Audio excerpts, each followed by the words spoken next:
channel. Got a little bit of daylight left for the end of the day. This Ford Maverick that's sitting behind me is, we'll see if she'll run, because I'm tired of getting asked it, even though I've said, hey, I haven't checked the engine. So we're going to put a hot battery and see if she'll spin over, and if she'll spin over, we'll see if we can get her to fire, and then we'll know, and then people will stop asking. So let's get to it. First, this car does not have any hood springs. It's actually held up by the prop rod, which I forget on old cars, some of those had those. So pop the hood. There's all this trash in here that could potentially catch fire. So we're gonna at least blow it out, try to pull some of this junk out of the way first.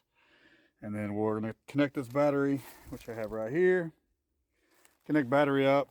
Do not have keys for this one, so we're gonna see if we can jump it and see what happens. I'm assuming the compressor is locked up on the AC, so may have to disconnect the belt to see if it has any better traction. And it looks like maybe some rat's nests in there got after those wires, so we're gonna check wires and fuel lines before we go crazy, but we're gonna slowly see if it'll bump over.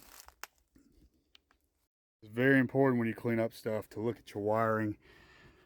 As you can see back here, rats chewed through that.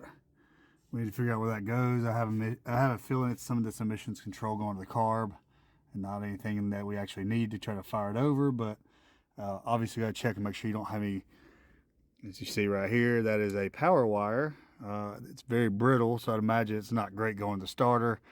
There was a huge nest over here. You couldn't see any of this going down the starter. And the exhaust runs right under where that nest was. All this mound of stuff a rat has chewed in there was sitting right there on top of that exhaust. And I'd imagine underneath this lid is probably just as bad. We'll show that to you later possibly. But we're gonna see if we can get her to fire over, or at least spin over. So all that is good to get cleaned out just so you can see your wires. Make sure you don't have any bare wires touching. And also you don't want to start a fire with all the debris and everything else. So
starter is hung up. All right, so heard a click, click, click. Nothing out of the starter, so starter may be bad, but that's not going to stop us. It could be dragging because this lovely air compressor and also this lovely alternator down here also maybe froze up, so might not be helping the turn process. We're going to see if we can turn it by hand. But before we do that, I'm going to see if I can get bump over after I cut this belt. As you can see, the compressor belt and the alternator belt are both held on with the crank and everything else. So let's relieve that, see if we can get any more spin, and once we do that.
Got everything cleaned up. Got a fresh battery in here. We jumped the starter solenoid. I got a little quick out of the starter, but that was about it. I decided to try to take a breaker bar to the crank, and it is not budging after popping on belts, loosening all this stuff. So I think next step is going to be remove some of these plugs, put some acetone and some transmission fluid down in them, see if we can get them to seal up a little bit, free up a little bit better. So that'll be the next step. See if we get running.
All right, so cleaning it, got everything cleaned up.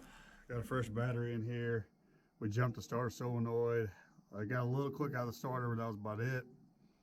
I decided to try to take a breaker bar to the crank, and it is not budging after popping on belts, loosening all this stuff. So I think next step is going to be remove some of these plugs, put some acetone and some transmission fluid down in them, see if we can get them to seal up a little bit, free up a little bit better.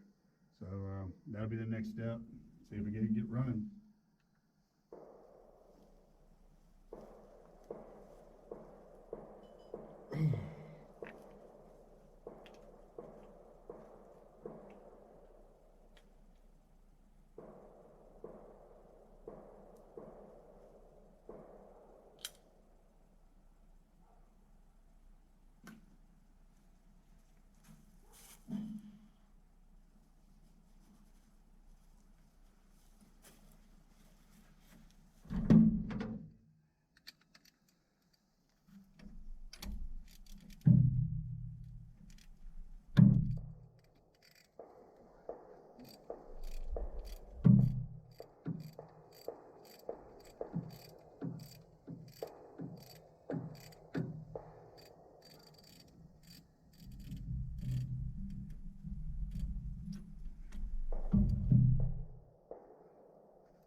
They like to show you the plugs are all out except for that front one, which I skipped for whatever reason, but my special cocktail of essentially WD-40, transmission fluid, and acetone is all soaking in the rest of the cylinders. So I'm gonna give it some time and I'll try to spin it over later and we'll see if we can get her free. Running out of daylight, but this is what came out of the spark plugs, or what was left of them anyway. Not a great sign, but they came out. That's the main thing. So now we get some fluid in there and see if we can get this thing to break free. Well, we've soaked the cylinders. They've been soaking for about a week now. Give her a little pull and see if we can get anything out of it. Nope, she's stuck. Well, it was a valiant effort, but she is apparently stuck shut. So it was worth a shot. Can't win them all. Moving on to the next one, see what we can do with it.